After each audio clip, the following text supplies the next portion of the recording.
What is going on, everyone? Welcome back to another video. Today we're going to be watching 32 glorious set-piece rugby tries.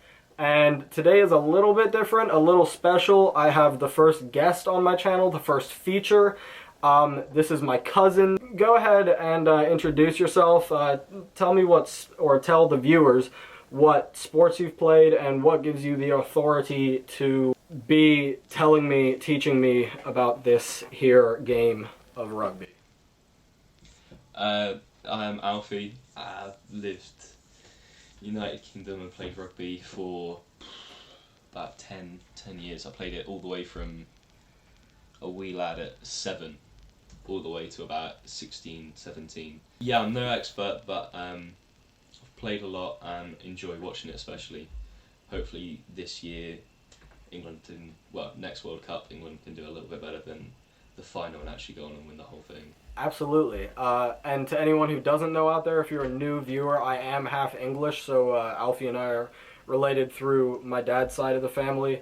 And just so the viewers know, Alfie has been through the trenches with this rugby. He isn't no outfield, right back. He is not an insignificant player. Alfie, when did you nearly have your eyeball pop out of your head? Oh yeah, I was 12, playing with the 14-year-olds. I think it was under 7s playing with under 13s playing with under 14s, and I just went in for a tackle. This guy's knee hit my head, and just rather than kind of hitting it and breaking the skin, for some reason it hit it and just ripped the skin apart, and you could just kind of see into you could see the outline of my skull inside. That was fun. I would put up a picture, but I'm not going to. Like I said, guys, Alfie's the real deal. Alfie's an absolute madman. So, without any further ado, without any more jibber jabbering, let's get into this video, guys. Alright, let's get into it. Okay. No more waiting around. No more waiting around, indeed. What is this other team? Geo? It's Georgia. Oh, Georgia. I feel like I'm just gonna look like the stupid freaking American this entire... So, some dude commented on my video, is there a difference between, or aren't Clueless and American the same thing? And I was like, well, man, that I like that guy. Australia against Argentina. Oh, such a nice... Okay, pause. What makes that a set piece? Let's watch that Australia against Argentina one again. Okay, so they're lateraling it to the right a bunch, and then dude just breaks through the middle, catches it, ends up making a try. The only set piece that I know is like in football, soccer, where you have a free kick and you can either set up a set piece for like lobbing a ball in on a cross and being able to score off that, or like just scoring a free kick. So what's the difference between a rugby and a soccer set piece? Football, sorry. A set piece, this is going to be probably a highly incorrect interpretation. I feel like set pieces are very important in rugby because it's one of the only things properly that you can control. A lot of it will be controlled, especially by the number 9, the number 10, the scrum half and the fly half. They'll often control where they go blindside or open, whether they go left or right any other time, what kind of play they do, whether it's a quick ball, whether it's slow, whether they give it to the bigger guys, the forwards, and they crash it in and keep turning it over. But what, especially I guess what England did well, was England usually score, when they do well in a game, they score early. Yeah, I think set pieces are really important because they are this one piece of structure in a crazy game. So you said the scrum half and the fly half. They dictate a lot of it. So yeah. Where did they play? Is the scrum half the guy who receives the ball after the scrum and he kind of starts the play? He's the one that pulls it out of the scrum. That guy just burst. Okay. Oh, good lord. This boy is fast. Holy, those steps. Come on. Oh, no, that poor guy. Oh, man, he turned him inside out. I'm sure we will because this is perfect execution. Oh. They actually had plenty of Oh. options to finish this Oh. off. But He said no. And again. Left him at the cleaner. Poor guy. Okay, so this is older, huh? This is weird, yeah. Warren's got it close. All Blacks against Australia, so it's a big rivalry. So that was the scrum half? Yeah. And then who is... Okay, these Australia jerseys are fuego. Fire. Yeah. So who is the who's the fly half? Oh fucking hell! Did you see that guy get hit? He's going to have all the speed in the Yeah. That is a beautiful try. Line out that goes nice Oh and flat. lord! That's Here's mad. Nonu. Dummy runners It takes a everywhere. lot He to just lays the ball up hit to the him player with some coming power. through and set it up Jesus perfectly for Ben Christ! Ugh! And he, oh yeah, he had to lay down for a minute. He's like, all right, yeah, you go, teammate. You do that. You do that. Line out that goes nice and flat. Okay, sorry. I've been trying to find out who the fly half is for a fat minute. This is the try that I think of if someone was to say a glorious rugby set piece. Right. That All Blacks try. Mm-hmm. Was that the same guy who versus was that the Georgia. same guy who just got decked? Yeah, I think it was actually. Nice. Wales. I got a lot of flack in my comment section for saying. Oh, well, I could delete that. I got a lot of flack in my comment section for saying, "Are Wales good at rugby?" Everyone was like, "Is the Pope Catholic?" Good one, guys. Oh, okay, Yeah, this was Japan from with some 2019. sauce. Yeah. Japan. Ooh.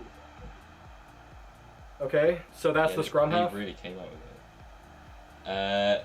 Or can Yeah, that anyone was- pick it up after someone just falling over like that? And anyone can, especially in a ruck, it gets quite heated because Good Lord. the scrum half will have to take it in sometimes. Yo, Japan just Yeah, solved Japan the puzzle. surprised it. They solved the puzzle there. Yeah. Oh, insane! And this is Ireland, England. That has to be a big game. Yeah, this is part of the Six Nations.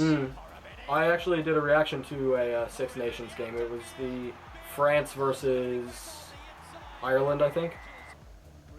When France came back in the last minute. Yep. Mm. Unreal. That's crazy. Yeah, the Oh my God. complexity of these set pieces with like dummy runs where they're gonna trip the pass. Yeah, the dummies always get me hype when I see that. Mm. Also, the quick reversal like that, where they were moving kind of all cohesively in one way, and then just one move switched it back the other direction, Yeah. and it totally offset the defense. Yeah, the amount of balance of just practicing that same move. I always think that's crazy how they So lift this a man is, in the air. English. This is English rugby. Is that Brighton? PRI? Bristol versus Wasps. Really, Bristol. That's hilarious. Shout out the West Country. Okay, so he just lobbed that. Yeah. He said, Wow. "Come on." England, Wales. Yeah, that Fucking usually hell, that becomes man. It's quite a heated one. I can only imagine. Yeah, you usually get both sides, English and Welsh people. Oh! Good lord. My bad, I interrupted both sides, English and Welsh. People that you've never seen interested in sport in your entire life become the most passionate fans you've ever seen. Right. This is Bath. Where was the... I love that they're getting littler clubs in this. Yeah. As well as Argentina and New Zealand. Clearly they saved the best for the New Zealand-Argentina matches. Yeah. Ooh. So is Argentina good? They're in a lot of these... They're in a lot of these highlights. They're doing shit like that to England? What? Yeah. Who? I mean, they, I think it was last year or the year before, they were really kind of causing a few upsets in the Southern Hemisphere games versus New Zealand and Australia. They won some of their games for the first time in many, many years. That's crazy. That's like their I don't know, third highlight in this. Dude, I've seen some South Africa highlights. They are insane. Have you watched the little man highlight reel yet? Which one, Cheslin Colby or Faf de Klerk? Yeah, because I've Colby. watched both. Oh, did you watch the Faf de Klerk, the Giant Slayer? Yes, I did. Yeah. That boy's insane.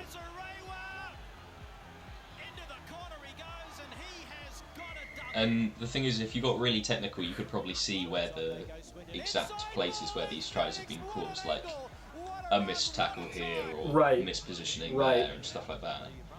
But sometimes, when you're watching them like this, they just become so mesmerising that you forget to even look at the rugby. You kind of get stuck looking at the ball. Fair, I understand. Shout out that pigeon who was just on the left there. Also, I think they're...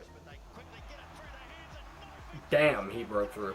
I think that a lot of people say, like, the best defense is a good offense. That's true.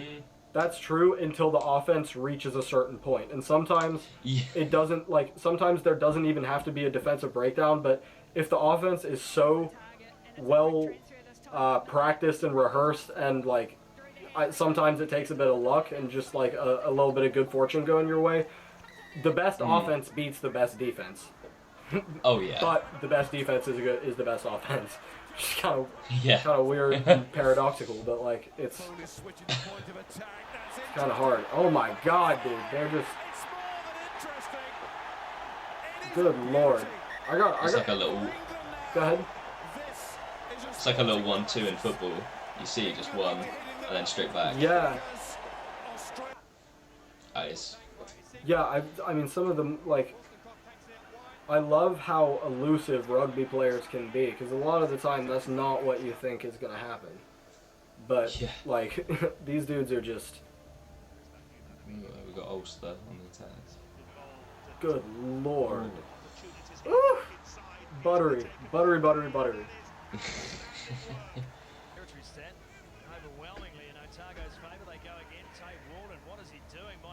Good. Oh my God. What a play. So that time... Those ones... Go on. So that time, as you hear what the commentators were saying, he was like, oh, what is he doing? So, like you said, I feel like that time there was like a clear-cut defensive mistake that led to that happening. I don't remember what else I was going to say, so let's just get back into it. 3, 2, 1, play. That is Tony Brown at his feet. Foley.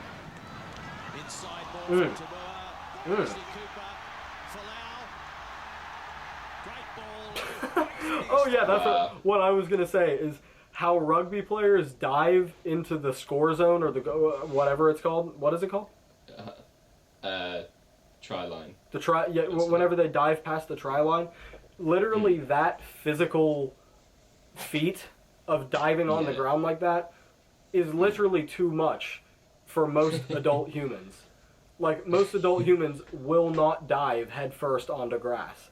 And that's you have to be careful, because when you're younger, I guess when you do it for the first time, if you put the ball too low, like down by your chest, you kind of like dive on top of it and almost wind yourself, and it's like you've done all the hard work and then you just make yourself look like a clown.